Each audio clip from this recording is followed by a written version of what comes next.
What's up, everybody? This is Jay Freebird's Garage, and today we're going to be working on a 1992 FXR. I'm not a professional mechanic, so I'm going to start off with that, but I have worked out of my garage for quite some time on small projects, motorcycles, cars, dune buggies, and I have a 1992 FXR that currently the battery has gone bad. I want to go through a step-by-step process the best I can and how I change it. If there's anyone out there that never done one before, it's kind of a video for them so that they can do it themselves. It's always good to have even the smallest, easiest tips on video for putting this together. So I'm just gonna do a step-by-step, what battery I chose to go with, and how do I take it apart, and then put it back together and do each step. So we'll go from there and start taking it apart. So on my year of my bike, on this 92, this came with a lever piece that allows me to get easy access to the battery. Some years don't have that, some you'll have to remove the seat, some if you have an aftermarket one, super simple. Usually like one bolt in the back and it's off, so it takes relatively 2 minutes to pull off, if not sooner. On this battery there's a hold on bracket here that holds it in place, make sure it doesn't move. We're going to remove that, and that takes a 7/16, real simple.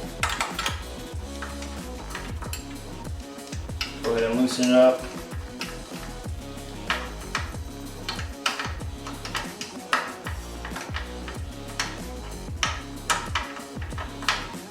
Sometimes they get a little stuck on there. So once that's removed, then you get to your positives and your negatives here. This year of the bike, you're gonna get really close to this positive here. And what I like to do, just to make sure I don't arc my wrenches, because they didn't really have a good way of protecting, keep it away from other metals or on itself, or if you drop the wrench, it's still connected, it'll arc it. So it takes 10 millimeter on this one. I've actually already replaced this with the new battery, but for the video, I'm gonna just put it back in because the place that I got it from, obviously I had to take it for a core. So I wanna work just taking off the positive first on myself.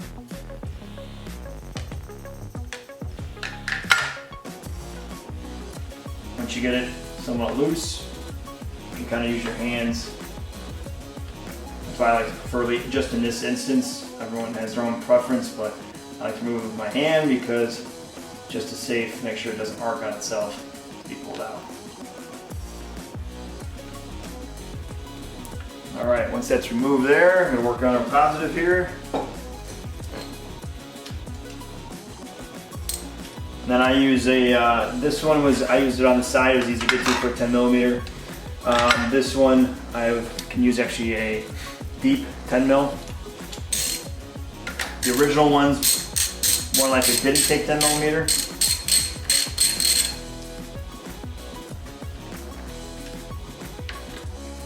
Okay.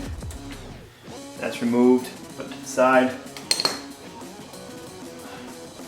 Make sure everything's clear.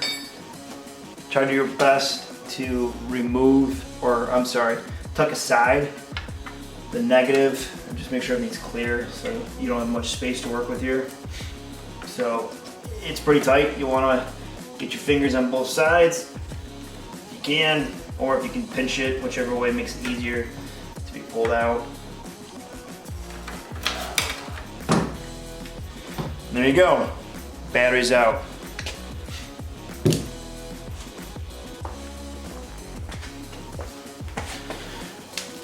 So the battery I chose to go with is a Napa Legend AGM. They have the exact same batteries that go inside of Harley, which is made by Deca.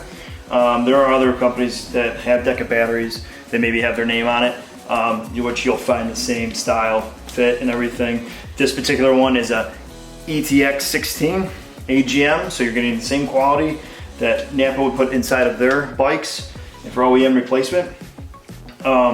When picking out a battery, just to be forewarned, make sure you check the birth date of the battery so that you're not being sold on a battery that could be from beginning of the year or 2 years old sitting on the shelf, so that you don't have to fight that even a month later after putting it in. So like I said, I like going with a brand that's the exact same kind, Deca, and you can find it anywhere. Once you get them too, you also get a nationwide warranty depending on who you're going with. So like I said, I went with Napa.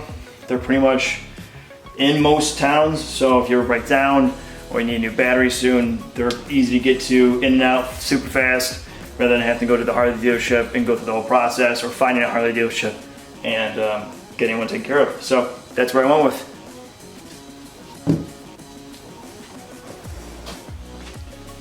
All right, the install, it's pretty much the same thing, just backwards now. So we're gonna put this in. Just make sure that when you slide it in, I mean, Harley, you can't reach over to the cords and get the different sides mixed up, but positive, negative always. We'll slip this in. It's gonna be a tight fit, so like I said, you know, try to get your fingers the best way you can and get it slid in. So we'll give it a go.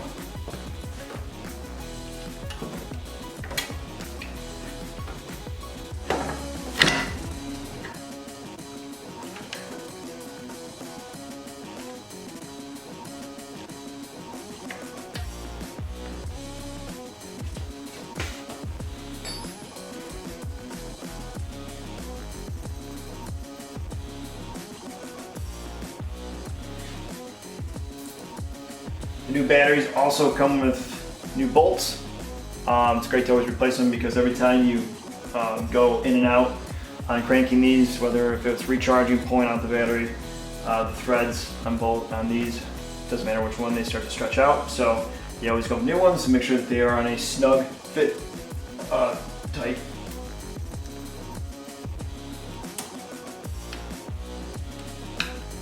Starting off with the positive right now. Putting it on, hand tight, you want to go in, make sure that you don't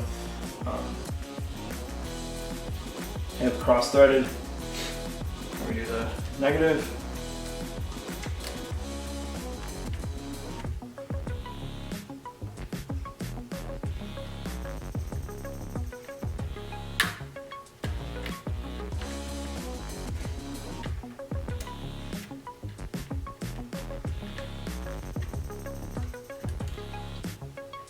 When you're putting these in, I mean, it doesn't matter what kind of bolt you're putting in. Always make sure that when you're putting in hand tight first, is to feel the threads go smoothly in. It should never feel like it's forced, because then you're probably cross-threading your threads, which you're gonna have a bad time after that of trying to get it locked down. So, once again, we're going to use a 10mm. Like I said, I got my rag up here just in case if I arc it or if anything smacks. We're good to go. So tighten that down.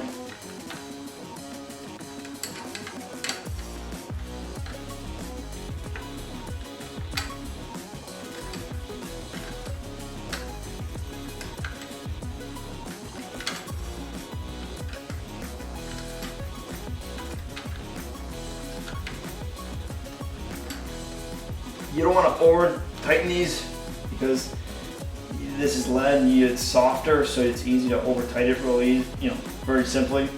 So you just want to make sure it's very snug, to a point where you can feel it, and you can tell where it's there. You don't want to reef on it. You'll blow through your threads, and then you'll have to get a new battery because the post here will be toast. So once again, these 10mm long. The other side, just because it's faster, easier to get to. So we're all snug there. I'm sure if you have a service manual, there is a torque spec somewhere on this. I just don't have those. So it's just how I've always done it myself and have had good luck. Now we're going to put the hole down in. Once that locks in, you're going to go left to right. When you go, if you've never seen these before, it kind of can trip you up, but make sure you get them locked in. You can see that in the inside, there's two little holes that shows that the lever piece or the hooks have gone into. Once it's there, you're good to draw up the stud here, or I'm sorry, the bolt. This is very important. Do not forget or lack on getting this tight. In particular, because this holds down your battery. This will move all around and you'll throw these threads loose if this is not down correctly. And you can even melt, if this isn't on correctly, your negative or your positive, you can melt one of the terminals, particularly the negative, if it's loose. They'll destroy the terminal. It'll get hot enough to where it will melt this terminal. So as you're driving, I've seen that happen. It's not fun, so make sure that it's on there. We're using a 7/16 this side here, and the 10mm ones that we used, the reason why they're 10mm, I'm sure, is because they probably are made, obviously, at a time when metric is more popular. This is a Power Sports battery, which that's what NAPA classifies it as, and that's the reason why. So we're snug there. And it's always good to go back. That's what I like to do, just make sure everything didn't move in place as you're going across. So try the negative, make sure. There. 10mm. And we are good there, nice and snug. And that's it. So once that's all together, you're good to go. You may have to, like I said, bolt down your seat if you have to. This one is press down. It's good to rock. All right, so there you have it. How to do a battery change on a 1992 FXR. This should be all the way across for all the FXRs ever made. So if you have any of the years, it's all the same as far as other than your seat change will be different. So I'm going to be doing more stuff to this bike. As I do it, I'll put it up. If you have any questions, mainly it's any maintenance that goes on, I'll post it. It's always good to have any tips if you have any questions, especially on owning these bikes. They're older, so sometimes finding information on how to do stuff is kind of lost in the dark. So I do have other bikes that I will be working on, other cars as well. So it's kind of being able to throw up any tricks, tips for how to do stuff that I find that I would like to be able to find out there on the web. So if you get a chance, like, subscribe, comment. This is Jay Freebird's Garage. Thanks.